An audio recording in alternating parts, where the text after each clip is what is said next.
Welcome to another edition of 2 Wings in 2 Minutes. I'm Kandi Spengler with Jet Aviva, and today we're going to walk you through a typical aircraft transaction. So first, we're going to start with the letter of intent, or LOI. This is the agreed to price that we've negotiated before we've ever seen the airplane. Once we have the LOI accepted and signed, we'll move to the deposit.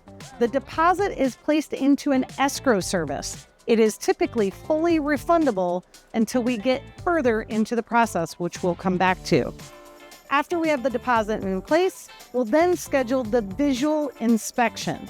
This is usually done in conjunction while the purchase agreement is being drafted. That's to save a little time in the process. So the visual inspection is when we go out to look at the airplane to make sure the brochure and specs that we receive match what we're seeing when we get on site.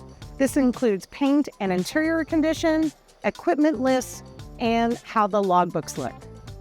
All right, so now we're going to get into the purchase agreement. Once we've signed off the visual inspection, we're going to negotiate that purchase agreement to include the delivery conditions, when the deposit becomes non-refundable, and what the pre-purchase inspection is going to look like. This is your due diligence. Now, there are two different options when your deposit becomes non-refundable.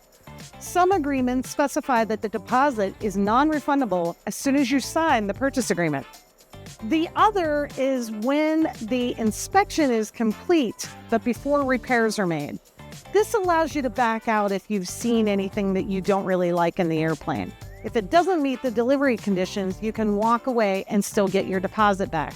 So you have a couple of exit strategies depending on how the purchase agreement is drafted.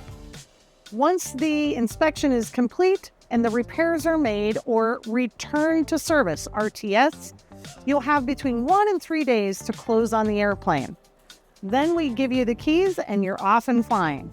So that's it for this episode of 2 Wings in 2 Minutes. Join me next time and keep the greasy side down.